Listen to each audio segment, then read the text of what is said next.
more time just to make sure this is going. Testing, 1, 2, 3. What's happening? I'm Professor Bobby Borg, also known as Coach, and today we're going to talk about record label distribution. Okay, you guys? So let's go ahead and knock this out. I'm not sure, also talk about the pros and cons of signing with a major indie or just doing it yourself, or I might leave that for another live stream. It depends on how long this is going to go.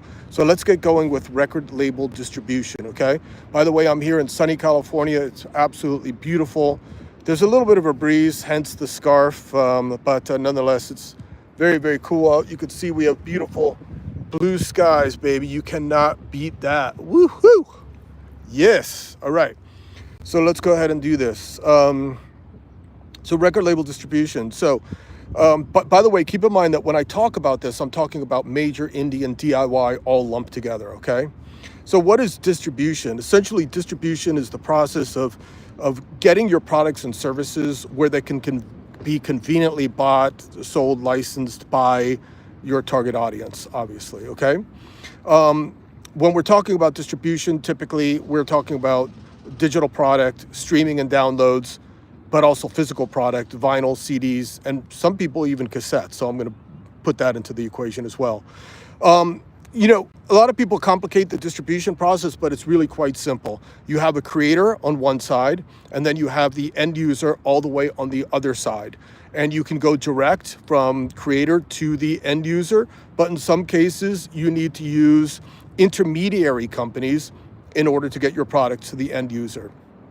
Okay, so for example, if you're a creator, you can't just get your music to Apple or Spotify. You typically have to go through an intermediary distributor like CD Baby or DistroKid, and then they get your music to the DSPs, digital service providers, and then they get your music to the end user. And in that chain, everybody usually wants a piece, right? Because nobody is doing it just for fun. So if you want the service, you got to pay the price, essentially, is how it works, okay? And that's why I'm really surprised that a lot of people don't do more direct sales through physical product. It doesn't take that much for an independent artist to make CDs themselves or make vinyl recordings themselves and sell them, where you'll have a higher gross profit margin. But in any case, we'll get to that later. So let's talk about the duties of a distributor, and keep in mind I'm talking about all distributors, indie, DIY, and major. Essentially what they're there to do is fill a market demand. It takes work to distribute product and service, some more than others, but nonetheless, they want to work with, obviously, product that has some demand. In some cases, they warehouse physical product. They prepare your records for digital release. They service all of their partners. They collect payments. They license product in some cases, like synchronization. They'll provide publishing administration in some instances, and they'll also provide marketing services. The marketing services they might provide are things like access to placing ads, maybe some contests, social networks, campaigns, SEO, maybe listening parties, maybe even playlist pitching services. And then as far as retail promotions, they might have end caps, they might have listening booths, they might have co-op advertising. It depends on the size of the distributor, of course. Types and examples of distributors: the major labels are like Warner, Universal, and Sony. They have their own distribution, obviously, and they distribute their own records. Then you have indie distributors like ADA and Red Eye and The Orchard and AWOL and Symphonic. In some cases, they're owned by the majors, and in some cases, independent labels will have relationships also with the major distributors as well. And then, but generally speaking, independent distributors distribute independent albums, right? And then you have DIY distributors like TuneCore, CD Baby, and DistroKid. These are what's called like Spotify approved DIY friendly distributors. So what are some of the things that, so let's move on. So who do they serve? So who does a distributor serve essentially? So the major label distributors serve their own labels, and they serve some independents, as I previously mentioned. Independent distributors, for the most part, distribute independent labels and, in some cases, some DIY artists. And DIY-friendly distributors distribute really DIY artists. What are the requirements of distribution? For major labels, you have to have a lot of demand and proof. You also have, typically you have a pro team as well. Sorry, there's somebody cutting grass over there. We are live. We are live. Independent distributors, the requirements are, again, demand and proof, and maybe a marketing plan and proof that you have money that you're going to spend on some of their marketing services. And DIY-friendly distributors, what are the requirements? Typically a heartbeat. And I'm not joking. Really, anyone can sign up and put their music out there, which is another topic of discussion later on. Let's talk specifically now about DIY methods of distribution. DIY-friendly methods of distribution would be, number one, DIY-friendly distributors like CD Baby, TuneCore, DistroKid.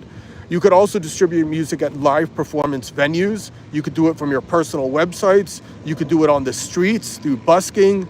You could do it at small record stores through consignment deals. You could do it on websites like Bandcamp.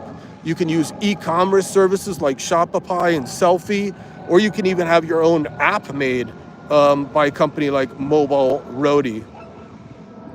So how do you choose a DIY distributor? There's so many people out there that have these charts comparing all the distributors, and it can be enough to make your head spin. Here's some of the things I think are really important. Just think logically. Why the hell do you get a distributor? You get a distributor to get your music out there, right? So the first thing should be, number one, their partners. Where will they put your music? Where will they place your music, right? The second thing would be the platform. How easy is their platform to get your music to the marketplace? So in other words, is it an easy platform for you to look at, to upload music? Is it complicated? That's important too. The speed, number three. How reliable are they, at getting your music to the marketplace? You don't want delays, especially when you do all the promotions saying that your record's coming out on October 1st, let's just say, for example, and then it doesn't, right? That could be a drag. So who's really good at doing that? Royalties, how efficient are they at collecting any master money that you might be owed, right? Publishing, do they have publishing administration services? Not all of them do, so that they can help you collect the publishing side of the money. Promotion, what kind of services they offer to help you get your music not only out there, but to help you, to help it to see the light of day. Do they have any playlist pushing services? Do they have advertising sort of relationships where you can get certain discounts and things like that? Customer service. If I have a problem, am I going to be able to get in touch with these people? That's a huge one for me. Fees. How much do they charge? And are there any reoccurring fees to keep your music up? Some of the sites, if you don't pay your annual fees, they take your music down. And personally, once my music is up, I want it up. I don't want to worry about it. Analytical tools, what kind of analytical tools do they have so that you can sort of measure your marketing and see how you're doing? And then, is it Spotify approved? That's important to me, obviously, because all you guys are just like Spotify, Spotify, Spotify, Spotify, Spotify, Spotify, Spotify. So if you're so Spotify on your brain, then wouldn't it matter who Spotify approves and recommends? Just go to their website. There's a link. It says Spotify approved. Just look at that list and choose from there. All right, who do we got happening here? We got a couple people on here, man. You guys got some funky names, usernames, man. Why don't you just use your name? My name's Bobby Borg. That's my username. Why you guys have all these freaky usernames? But I love you. All right, here we go. A DIY distro checklist. This is going to be lengthy and probably boring as hell, but let me give you a couple of them. The first thing is, when you're releasing music, you have to have an objective. What the hell is it that you want to achieve? Then, in my opinion, number two, you have to have a custom timeline that is accommodating to your life. Because what I'm saying is that there's all these 30-day calendars out there, and it's on day 30, do this. On day 29, do this. On 28, do this. It's makes your head spin, man. It's just look, what the hell do I have to do? And then I'll put it into my own schedule that's accommodating to my lifestyle. And on that note, there are definitely some things that you have to do 3 weeks out or 2 weeks out and stuff. So just pay attention to those things and make sure to schedule those things in. You need a marketing budget, obviously. How much money are you going to spend on doing this? Because If you just release a record and just let it sit, I don't know. It's kind of like put it out there and pray. That's not really a good strategy. So have a little bit of money budgeted, you know.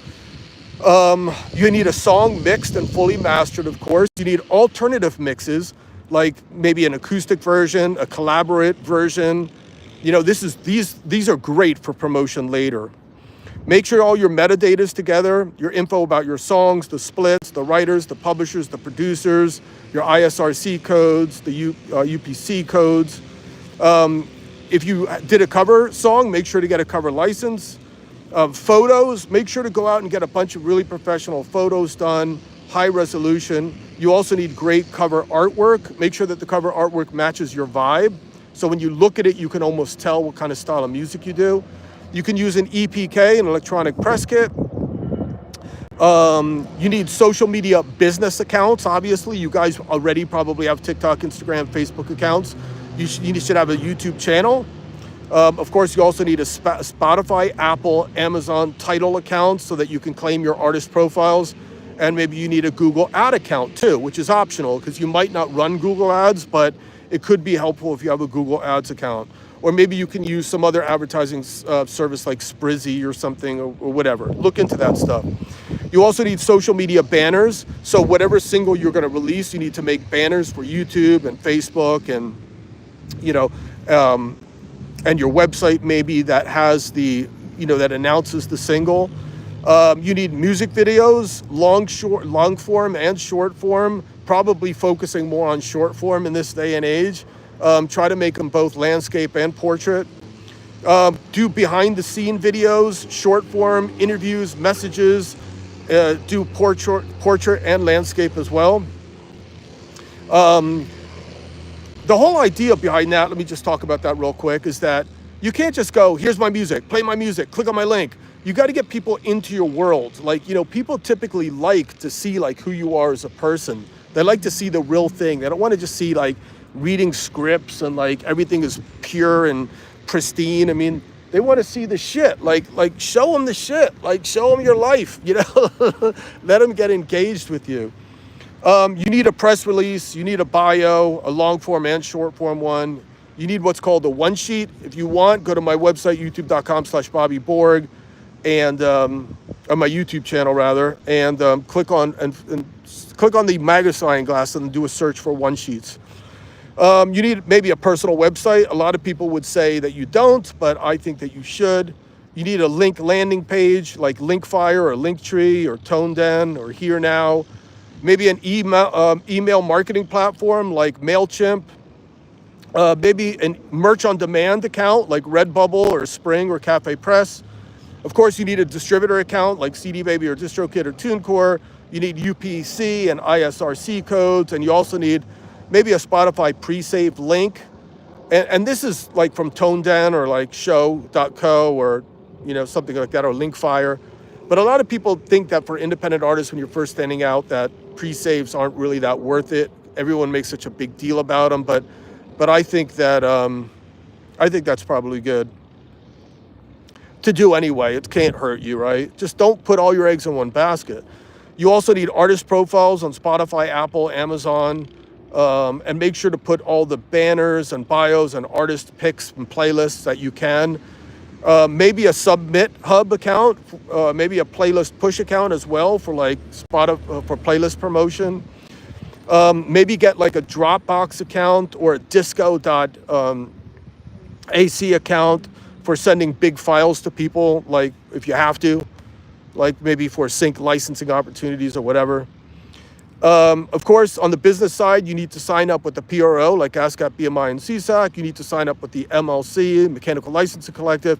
You need to sign up with Sound Exchange so that they can collect the digital performances of your masters in the U.S. And they can also, if you hit the international button, will collect your neighboring rights in other territories as well outside of the U.S. On that note, you might want to sign up for you might want to sign up with Song Trust or a company like that could handle all of your publishing administration, both in the US and outside. But you know, I don't know. I know people that sign up for them and they don't like them because they don't do the job, and I don't know. So you know, that's another video. And then at the end of this, you need a mental health plan, you guys. You need a mental health plan, right? You need to keep yourself in check. You need to take breaks. And you need to look, you need to do the best you can. And don't think about what you're not doing. Think about what you are doing. Every little bit matters. Do the best you can. But really make sure it's the best you can. Like, don't like sit around wasting time and stuff and then say that's the best you can do. No. Do your absolute best. Push yourself, but also know the limits. All right, so that's distribution for you, and that's a huge part of you know, what people really want to know when it comes to record companies. It's one of the things that a record company does, right? You don't need a record company to do distribution these days, of course, right? And that's a blessing, because when I was coming up, man, there was no way to get your music to Germany or China or, you know, or even like across the country. Like, you know, you have to do it by like mailing lists and stuff, you know, crazy, isn't that, you guys? I'm wondering if I should do pros and cons of a record company. I think I'm going to save that for a completely different live stream. Maybe I'll do it later on. But let's see, is there any questions from you guys? Let me see if I can see what's going down. I'm in tune. Someone said hi. How do I monetize my YouTube? Oh, good question. It looks like bro Doug Slayer is asking, how do you monetize YouTube? Well, essentially, if people use your content in user-generated content, UGC, if people uses your song on YouTube, how are you going to collect the money? I think is what you're asking, right? That's a really great question and not as easy as you think.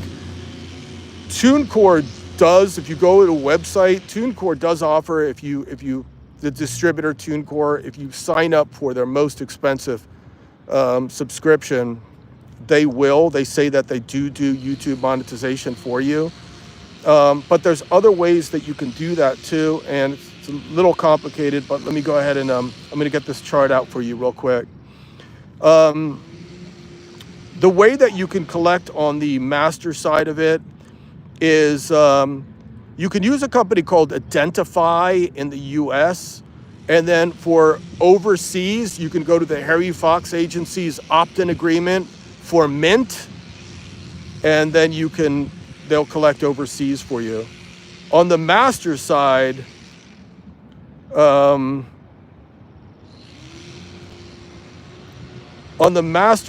let's see, on the master side, neighboring rights, for of course, YouTube monetization. Oh, here we go. Typically, that is going to be included in the pay that that your distributor collects in the US and overseas. Okay, because like YouTube is their partner, so obviously, and TikTok's their partner, and Peloton's their partner. So when they send them royalty statements, that's all included in there. And on the master side, that's where you're going to get it. Little complicated, but good question. Someone is saying, hi, Bobby. What's up, Mark? How you doing, buddy? Someone's saying, stay humble. And I'm staying as humble as I possibly can. Let's just see. Someone says, I'm here. Bro, Doug Shayer, right? All right. Yeah, so it's like 19 minutes. I like to keep these things at about 20 minutes. So I'll probably do that in another stream. I'm going to do the pros and cons of signing with a record label or just staying DIY.